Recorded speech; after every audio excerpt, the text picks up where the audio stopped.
Hello viewers, welcome to my channel English grammar by Gautam Bahadur. আজকের বিষয়টি হচ্ছে আমরা যদি কথা বলি বা লিখি তাহলে আমরা নির্দিষ্ট পদ অর্থাৎ পার্টস অফ স্পিচগুলিকে ব্যবহার করি। তার মধ্যে সবথেকে গুরুত্বপূর্ণ পার্টস অফ স্পিচ হচ্ছে ভার্ব। কারণ এই ভার্ব হচ্ছে নাউনের একটা বর্ণনা দেয়। কেমন বর্ণনা? কাজের বর্ণনা। তো আমরা সকাল থেকে রাত পর্যন্ত অর্থাৎ সারাদিন যতক্ষণ কথা বলি তো বিভিন্ন ধরনের ক্রিয়াপদ ব্যবহার করে থাকি। কখনো সমাপিকা, কখনো অসমাপিকা অর্থাৎ টেন্স ভার্ব আর নন টেন্সড ভার্ব। তো আজকে সেই বিষয় নিয়েই আলোচনা করব যে আমরা একটা ক্রিয়াপদকে আমরা এখানে উদাহরণ হিসেবে ধরে নিচ্ছি। অর্থাৎ যে ক্রিয়াপদটার তালিকা সবথেকে বেশি হয় সেই ক্রিয়াপদটা হচ্ছে ডু ভার্ব। ডু মানে হচ্ছে করা। এই ডু ভার্বের অন্তর্গত আমরা ২৪ ঘন্টায় আমাদের সফটওয়্যার এবং হার্ডওয়্যার বা উভয় মিলিয়ে যত ধরনের কাজ করি, এই কাজগুলি সমস্ত কাজগুলি হচ্ছে ডু ভার্বের অন্তর্গত। তাই একটা টাইটেল ভার্ব ডু ভার্ব, কিন্তু সেই ডু ভার্বের মধ্যে সমস্ত ধরনের কাজগুলো চলে আসে যেখানে কর্তা কোনো কাজ করে অর্থাৎ কর্তা অ্যাক্টিভ মোডে অ্যাকশন মোডে থাকে। তো আমরা এই একটা ভার্বকে নিয়ে কত রকমভাবে আমরা ব্যবহার করি, সে টেন্স হোক আর নন টেন্স হোক, আজকে সেই বিষয়ে একটা উদাহরণের মাধ্যমে আমি দেখাবো। যদি এটা ভালো করে বোঝা যায় তাহলে এই ডু ভার্বের জায়গায় যে কোনো ভার্বকে আমি ইউজ করতে পারি এবং আমি আমার প্রয়োজন মতো সেন্টেন্স বা ক্রিয়াপদকে ব্যবহার করে আমি সেন্টেন্স বানাতে পারবো। তো পুরো ভিডিওটা একটুখানি মন দিয়ে দেখবেন, তাহলে এটা একটু সহজ হবে। তো চলুন শুরু করা যাক। সিট বেল্ট বেঁধে নেন, আজকে জার্নি শুরু করছি।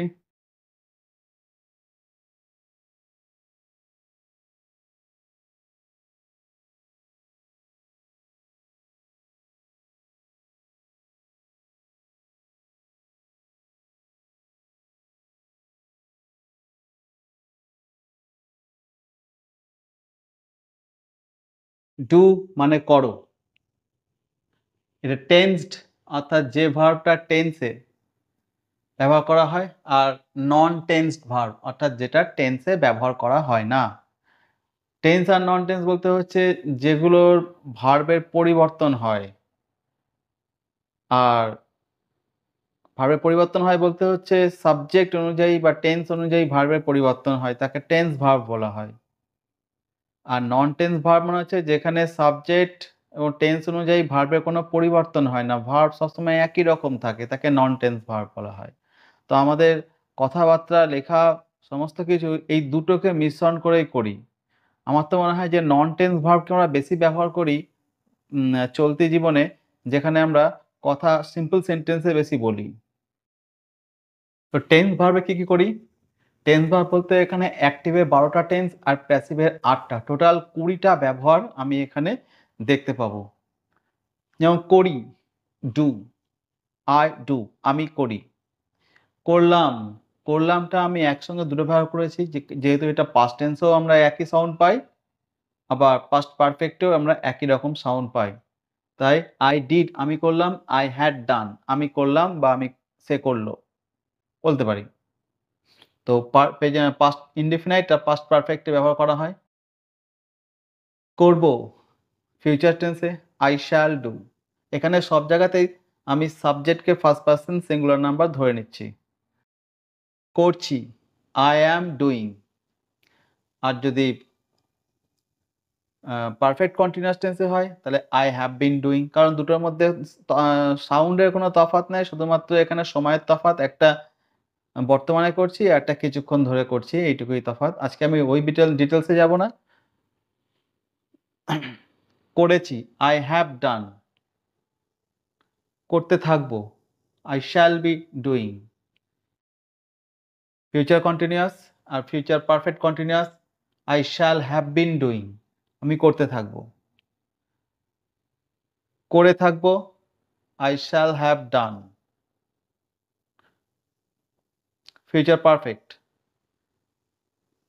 করছিলাম, past continuous, I was doing. Past perfect continuous, I had been doing. তাহলে এই হচ্ছে টোটাল 12টা অ্যাক্টিভ টেন্স, যেখানে এগুলোকে টেন্স ভার্ব বলা হয়, কারণ আমি 12টা টেন্স মানে টেন্সে ব্যবহার করেছি এবং দেখা যাচ্ছে যে ডু ভার্বের বিভিন্ন রকম পরিবর্তন হয়েছে। এবার প্যাসিভগুলো দেখা যাক। করা হয়, is done, the work is done, কারণ এখানে সাবজেক্ট মানে সাবজেক্টের জায়গায় যে বসে সে বাস্তবে অবজেক্টটাই বসে, অর্থাৎ সাবজেক্ট এখানে কোনো এজেন্ট হয় না, এখানে থিমটাই সাবজেক্ট হয়ে বসে। করা হলো, ওয়াজ ডান, দ্য ওয়ার্ক ওয়াজ ডান।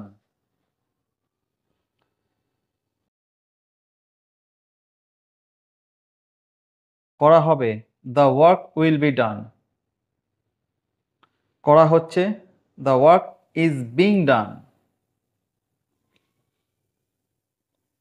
করা হচ্ছিল, the work was being done. করা হয়েছে, the work has been done. করা হয়েছিল, the work had been done. করা হয়েছে, করা হয়ে থাকবে, the work will have been done. তাহলে এই হচ্ছে 8খানা, যেটা হচ্ছে প্যাসিভের। তাহলে আমি ডু ভার্বকে আমি অ্যাক্টিভ এবং প্যাসিভ মিলিয়ে, যেটা টেন্স ভার্ব আমাদের এই সীমিত, আমরা আমাদের যত ধরনের কথাবার্তা, যত ধরনের লেখনী আমরা এইভাবে এই প্যাটার্নে ইউজ করতে পারি। তবে কি এখানেই শেষ? এখানেই শেষ নয়, আরও কিছু আছে যেটা নন টেন্স ভার্বে। তো এই 8টা প্যাসিভ এবং 12টা অ্যাক্টিভ। এবার নন টেন্স ভার্বগুলো দেখা যাক। আচ্ছা, আরো দু একটা আছে কিছু মডাল সেন্সে। করা উচিত, এখানে অ্যাক্টিভ এবং প্যাসিভ দুটোতেই ব্যবহার করা যায়। আই শুড ডু, আমার করা উচিত। যদি বলি প্যাসিভ করি, the it should be done, it should be done, এটা করা উচিত। যখন বলবো আমার করা উচিত, আই শুড ডু অ্যাক্টিভে। আর যখন প্যাসিভ করব তখন একটা থিমকে সাবজেক্টের জায়গায় বসাবো, যেটা প্যাসিভ ফর্মে হয়। ইট শুড বি ডান, এটা করা উচিত। কে করবে আমি বলিনি, কিন্তু কি করা উচিত, এটা করা উচিত। It should be done. তো যখনই করা উচিত থাকবে তখন আমরা দুটোকে ইউজ করব, হয় শুড ডু অ্যাক্টিভে করলে অথবা প্যাসিভে করলে শুড বি ডান। করা উচিত ছিল, করা উচিত ছিল মানে এটা কথাটা ব্যবহার করা কি করে না, যে কাজটা বাস্তবে করা হয়নি তখন বলছি করা উচিত ছিল, মানে করলে ভালো হতো, এই সেন্সে বলা হয় করা উচিত ছিল। মানে এই কথাটা শুনে বোঝা যাচ্ছে যে কাজটা বাস্তবে করা হয়নি। তাহলে এই ধরনের উচিত ছিল এগুলো পুরোপুরি বিপরীত, বাস্তবের থেকে বিপরীত হয়। যখন বাস্তবে করা হয়নি তখন বলছি করা উচিত ছিল। তাহলে শুড হ্যাভ ডান, আমার করা উচিত ছিল যদি বলি, তাহলে কি, আই শুড হ্যাভ ডান, আমার করা উচিত ছিল। তোমার করা উচিত ছিল, ইউ শুড হ্যাভ ডান। তাদের করা উচিত ছিল, দে শুড হ্যাভ ডান। তার করা উচিত ছিল, হি বা সি শুড হ্যাভ ডান। তাহলে এইভাবে আমরা অ্যাক্টিভে এগুলোকে ব্যবহার করতে পারি। আর প্যাসিভে হলে পরে শুড হ্যাভ বিন ডান, যেটা ব্যবহার খুব কম হয়, অ্যাক্টিভটাই বেশি ব্যবহার করা হয়। তাহলে এই হচ্ছে মডাল সেন্সে ব্যবহার করা। আচ্ছা, এবার কিছু নন টেন্স ভার্ব। নন টেন্স ভার্বগুলো কি করে, অর্থাৎ করা, এখানে করার জায়গায় ডু এর জায়গায় আমি যে কোনো ভার্বকে রিপ্লেস করতে পারি, যেটা ডুকে রিপ্রেজেন্ট করে, আচ্ছা ডু এর আন্ডারে থাকে, অর্থাৎ কোনো অ্যাকশন ভার্বের আন্ডারে থাকে। তো এখানে এটার মাধ্যমে দেখিয়ে দেওয়া মানে হচ্ছে যে কোনো ভার্বকে আমি এখানে এভাবে বসাতে পারি এবং এইগুলোই আমাদের নিত্য প্রয়োজনীয় কথাবার্তায় ব্যবহার করা হয়। এবার নন নন টেন্স অর্থাৎ যেগুলো টেন্সে ব্যবহার করা হয় না, সেগুলো কি না, করা। করাটাকে আমি রেখেছি কারণ এটা এটা একটা জিরান্ড, আর জিরান্ড হচ্ছে এক ধরনের কাজের নাম, অর্থাৎ ভার্ব থেকেই এসেছে, ডু প্লাস আইএনজি, জিরান্ড কাজের নাম করা। মানে এটা ভার্বের জায়গায় বসে না, এটা হচ্ছে সবসময় নাউনের জায়গায়, অর্থাৎ সাবজেক্ট বা অবজেক্টের জায়গায় বসে। অর্থাৎ এক কথায় নাউন, এবং নাউন যেখানে যেখানে বসে এটাও সেখানে সেখানে বসে, করা। যেমন ডুইং বলতে কি করা, যে বললাম রান্না করা, তাহলে রান্না করা তাহলে cooking, easy work, cooking is very easy work. তাহলে কি হলো, কুকিং একটা খুব সহজ কাজ। Cooking is not a very easy work, cooking খুব একটা সহজ কাজ নয়।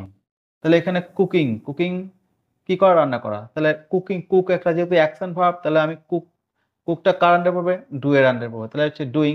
এবার আমি তো এইভাবে কথা বলি না যে করা সহজ কাজ, তো আমি ডুকে জাস্ট এখানে রিপ্রেজেন্ট করেছি, যে ডু মানে হচ্ছে করা, সাবজেক্ট যে কাজগুলো করে সেই কাজগুলো, অর্থাৎ রান্না করা, খেলা করা, বদমাশি করা, এই সমস্ত প্রত্যেকেরই টাইটেল হচ্ছে করা।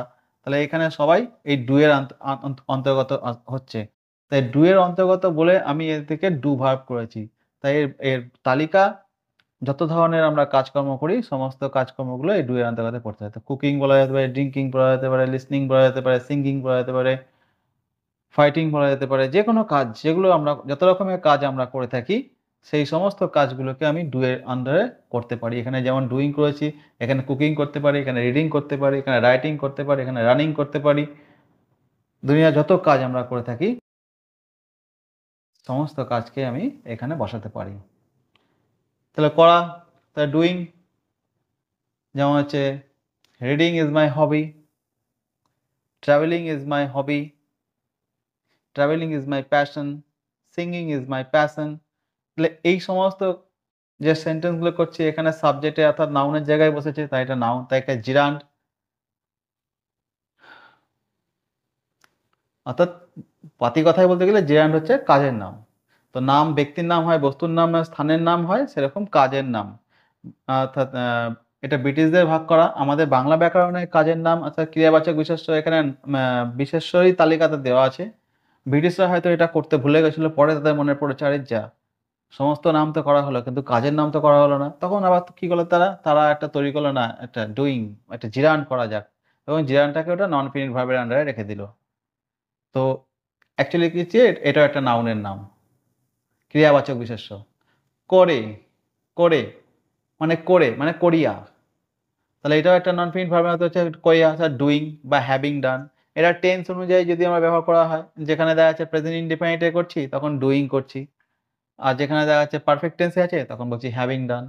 আমি বললাম কাজটি করে আমি চলে গেলাম, তাহলে কাজটি করে এখানে দুটো কাজ, আমি কাজটা করেছি, দ্বিতীয় কাজ হচ্ছে আমি চলে গেলাম, তাহলে প্রথম কাজটা করেছি, তাহলে এটা হলো ডুইং দ্য ওয়ার্ক, কাজটি করে আমি চলে যাই, doing the work I go, regular activity, তাই doing the work I go, আমি চলে যাই, অর্থাৎ দুটোই ইনডিফিনিট সেন্সে আছে। আর যদি বলি কাজটা করে আমি চলে গিয়েছিলাম, তাহলে দেখা গেলো চলে যাওয়া কাজটাও পাস্ট, এবং তার আগে আমি কাজটা করেছি, তাহলে ওটা হচ্ছে পাস্টেরও পাস্ট। তাহলে ১ নম্বর পাস্টটা হচ্ছে কাজটা করেছি, ২ নম্বর পাস্ট হচ্ছে তারপর আমি চলে গেছি। তাহলে অতীতেরও অতীত, আর অতীতের অতীত মানে হচ্ছে পারফেক্ট টেন্স, কুইন perfect tense, past perfect tense. আর পাস্ট পারফেক্ট টেন্সের ফর্মুলা কি, সাবজেক্ট, তারপর হচ্ছে হ্যাড, তারপর V3। তো এখানেও যেহেতু নন ফিনিট ভার্ব, আর নন ফিনিট ভার্বের সঙ্গে সাবজেক্টের অনেক দূরত্ব হয়, সাবজেক্ট তার সরাসরি পাশাপাশি বসে না এবং দায়িত্ব নেয় না, কিন্তু সাবজেক্ট থাকে, কারণ কাজ যখন হয়েছে কাজের কর্তা কেউ না কেউ থাকবে। কিন্তু এখানে কি না, কর্তা পাশাপাশি যেভাবে ফিনিট ভার্বে সাবজেক্টের পাশে ফিনিট ভার্ব বসে, কিন্তু নন ফিনিট ভার্বের ক্ষেত্রে সাবজেক্টের পাশে নন ফিনিট ভার্ব বসে না। না বসার কারণ কি না, এ গ্রামার মেনটেন করে না, এ চেঞ্জ হয় না। এই কারণে, এই অবাধ্যতার কারণে সাবজেক্ট ওকে পাশে নেয় না। কিন্তু এর মানে এই নয় যে ওর সাবজেক্ট নেই, কাজ থাকলে কাজের কর্তা থাকবেই। তাহলে করিয়া, তাহলে ডুইং, আমি বললাম having done the work I went away, তাহলে কাজটি করিয়া আমি চলে গেছিলাম। Having written the letter I posted it, তাহলে চিঠিটা লিখে আমি পোস্ট করে দিয়েছিলাম। তাহলে আগে চিঠি লিখেছি, দুটো ঘটনা আছে, আগে চিঠি লিখেছি পরে পোস্ট করেছি, তাহলে দুটোই ঘটনা পাস্ট টেন্সে আছে, কিন্তু দুটো ঘটনায় একসঙ্গে হয়নি, দুটো মারামারি লেগে যাবে। আমি আগে, ও না আমি আগে, আমি আগে না আমি আগে, এই মারামারি যাতে না লাগে তাই জন্য ওদেরও সময় বিভাজন করে দিচ্ছি, আচ্ছা ঠিক আছে তুই আগে হ তারপর তুই পরে হ। এই যে সুন্দর সেগ্রিগেশন, এই সেগ্রিগেশন করার কারণে দুজনের মধ্যে আর বাকবিতণ্ডা হয়নি, বলছে ঠিক আছে তুই আগে হয়েছিস তারপর আমি হয়েছি। তাই যে অতীতেরও অতীত, যে অতীতে দুটো ঘটনা, প্রথম ঘটনা হয়েছে তাকে আমি পাস্ট পারফেক্টে রেখেছি, কিন্তু I had done, I had written আমি বলবো না, কারণ এখানে সাবজেক্ট আই বসছে না। কারণ কি, এটা নন ফিনিট ভার্ব আছে। তাহলে হ্যাডকে করলাম কি, হ্যাডিং, হ্যাডিং বলে কিছু হয় না, কারণ যখনই আমি সাফিক্স যোগ করব, আইএনজি বা প্রিফিক্স যোগ করব, টু সবসময় আমাকে বেস ফর্ম অর্থাৎ যে ফর্মটা হচ্ছে উৎপত্তি, হ্যাভ, ভার্ব, হ্যাভও প্রেজেন্ট টেন্স, হ্যাজও প্রেজেন্ট টেন্স। আমি হ্যাজ বলবো না, আমি হ্যাভ বলবো, কারণ ওটা হচ্ছে বেস ফর্ম, ওটা হচ্ছে মাদার ভার্ব। তাহলে ওই হ্যাভের সঙ্গে টু লাগাতে হবে অথবা হ্যাভের সঙ্গে আইএনজি লাগাতে হবে। তাহলে having done the work I went away. করার, এই করার কথাটা আমরা বিভিন্ন রকমের ব্যবহার করতে পারি। কখনো প্রিপোজিশন যোগে ব্যবহার করতে পারি, আবার কখনো হ্যাঁ প্রিপোজিশনই হচ্ছে এখানে। যেমন করার, যেমন হচ্ছে করার সময়, করার সময়, তাহলে কাজটা করার সময়, তাহলে কি বলবো? At the time of working.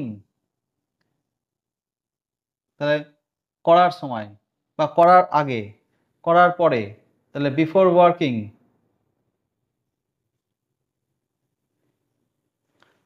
After working, এই ধরনের করা হয়। অর্থাৎ প্রিপোজিশনের পরে আমরা জানি যে প্রিপোজিশনের পরে কে বসে? One and only the noun. সুতরাং নাউন বসছে, কিন্তু এখানে ওয়ার্ক, এখানে ডু হচ্ছে ভার্ব, তাহলে ভার্বকে নাউন করতে হবে। কি করে করব? আইএনজি যোগ করে দাও, হয়ে গেল জিরান্ড। আর জিরান্ড মানে ভার্বও আছে নাউনও আছে, কিন্তু এখানে নাউন হয়ে গেল। আর নাউন হয়ে যাওয়ার কারণে তার আগে প্রিপোজিশন নিচ্ছে। তাহলে এই কনসেপ্টগুলো কাজে লাগবে, যে কোনো প্রিপোজিশন বসেছে এবং প্রিপোজিশনের পরে যদি কোনো ভার্ব প্লাস আইএনজি থাকে, তাহলে সেটা অবশ্যই জিরান্ড হবে, সেটা পার্টিসিপেল হবে না, কারণ দুটোই আইএনজি নিয়ে তৈরি করে। তো করার আগে, তাহলে বিফোর ডুইং, খাওয়ার আগে, বিফোর ইটিং, শোয়ার আগে, বিফোর স্লিপিং, যাওয়ার আগে, বিফোর গোয়িং, লেখার আগে, বিফোর রাইটিং। তাহলে আমরা এইভাবে সেন্টেন্সগুলো লিখতে পারি। আর এই ছোট ছোট ট্যাগগুলো সবসময় ফিনিট ভার্বের আগে আমরা যুক্ত করি। যেমন খাওয়ার আগে হাত ধুইনি, তাহলে কি হবে? Before eating I wash my hand. তাহলে এখানে আই হচ্ছে সাবজেক্ট, খাওয়ার আমি হাত ধুই এবং আমি খাওয়ার আগে এটা করি। তাহলে খাওয়ার আগে, তাহলে বিফোর ইটিং, কে? আমি। কে হাত ধোয়? আমি। সবই আমি করি। তাহলে ডুইং করার, আবার করার সময়, তাহলে হোয়াইল ডুইং দ্য ওয়ার্ক, এই সেন্সও বলা হয়। যেমন কি করার সময়? রান্না করার সময় ফোনে কথা বলো না, তাহলে কি হবে? ডু নট টক বা do not use phone while cooking. তাহলে রান্না করার সময় কথা বলো না, তাহলে do not use phone while cooking. তাহলে সেই সেন্সেও করার সময়। তাহলে এক্ষেত্রে করার বলতে গেলে আমি দেখতে পাচ্ছি একটা প্রিপোজিশনকে আমরা ব্যবহার করতে হচ্ছে। করতে, করতেটা আমরা দেখি যে টু প্লাস বেস ভার্ব, অর্থাৎ এটাকে ইনফিনিটিভ বা নন ফিনিট ভার্ব, সবই নন ফিনিট ভার্ব, এটাকে ইনফিনিট, যেমন আগেরটা জিরান বলা হলো, পার্টিসিপেল বলা হবে, কিন্তু টু প্লাস ভার্ব হলে ওটাকে নন ফিনিট ভার্ব বলা হয়। অর্থাৎ এটা কি হচ্ছে না, এটাও করতে টু ডু, যেতে টু গো, খেতে টু ইট। আমি করতে চাই, I want to do it, আমি এটা করতে চাই। আমি খেতে চাই, আই ওয়ান্ট টু ইট। আমি বলতে চাই, আই ওয়ান্ট টু সে। আমি যেতে চাই, আই ওয়ান্ট টু গো। তাহলে এইরকমভাবে, কারণ ডু কে রিপ্রেজেন্ট করে, ডু এর আন্ডারে সবাই পড়ে, আমি সবাইকে বসাতে পারি। করতে করতে, কখনো কখনো আমরা একই শব্দকে দুবার ব্যবহার করা হয়। যেমন হচ্ছে সে নাচতে নাচতে এলো।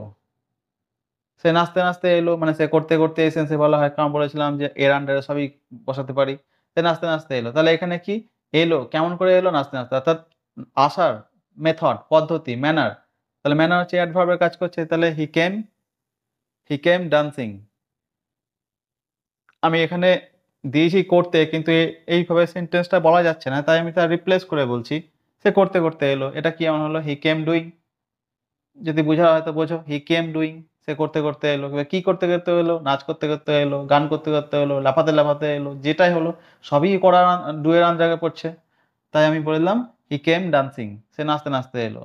হি কেম ক্রাইং, উইপিং, সে কাঁদতে কাঁদতে এলো। ক্রাইং মানে হচ্ছে যেটা বাচ্চারা কাঁদে চিৎকার করে, তার মধ্যে ইমোশন কম, ব্যথা বেশি থাকে।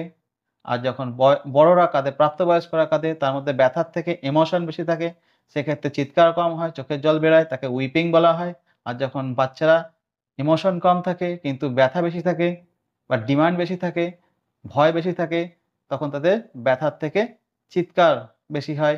এই চিৎকার করে কান্নাকে ক্রাইং বলে। তো যেটা খুশি করে নাও। হি কেম, কাঁদতে কাঁদতে এলো, হি কেম উইপিং বা হি কেম ক্রাইং। আবার এই করতে করতেটা করার সেন্সও ব্যবহার করা হয়। যেমন বললাম আ রান্না করতে করতে কথা বলো না। রান্না করতে করতে মানে কি রান্না করার সময়। তাহলে কি হলো? Do not use phone while cooking. যেমন করতে করতে থেমে গেল। তা থেমে গেল, হি স্টপ while ডুইং। তো একই সেন্সে। অর্থাৎ করতে করতে আমরা দুবার ব্যবহার করি। তা বলে এখানে ইংরেজিতে ডুইং ডুইং করব না। সেটা কোন রকম সেন্স হয় না। তো আমাদেরকে মনে রাখতে হবে যে দুবার যদি একই ক্রিয়াপদ নন ফিনিট আমরা উচ্চারণ করি তার জন্য আমরা আইএনজি কেই বেছে নেব। আচ্ছা, আরেকটা আছে করিয়ে নিই। করিয়ে নিই বলতে দুরকম সেন্সে আছে। করিয়ে নিই অর্থাৎ মেক, এক্ষেত্রে মেক লাগছে কাজে। কাকে, তারপর হচ্ছে যে ডু, তারপর কি। যেমন তাহলে মেক ডু হচ্ছে যেমন আমি তাকে দিয়ে কাজটা করিয়ে নিই। তাই আমি প্রথম সাবজেক্ট হচ্ছে আমি। আই মেক কাকে, তাকে। হিম, আই মেক হিম করিয়ে নিই। ডু কি করিয়ে নিই? The work. I make him do the work. আমি তোমাকে দিয়ে কাজটা করে নিই। I make you do the work. তাহলে যখন কোনো ব্যক্তিকে, যাকে দিয়ে আমি কাজ করাচ্ছি তাকে যদি উল্লেখ করি, যাকে দিয়ে আমি কাজটা করাচ্ছি তাকে যদি উল্লেখ করি তা তাকে আমাকে অবজেক্ট সেন্সে বসাতে হচ্ছে। I make him do the work. I make him write a letter. আমি তাকে দিয়ে একটা চিঠি লেখাই। I make him write a letter. I make her cook the dinner. আমি তাকে দিয়ে ডিনারটা রান্না করিয়ে নিই। I make her cook the dinner.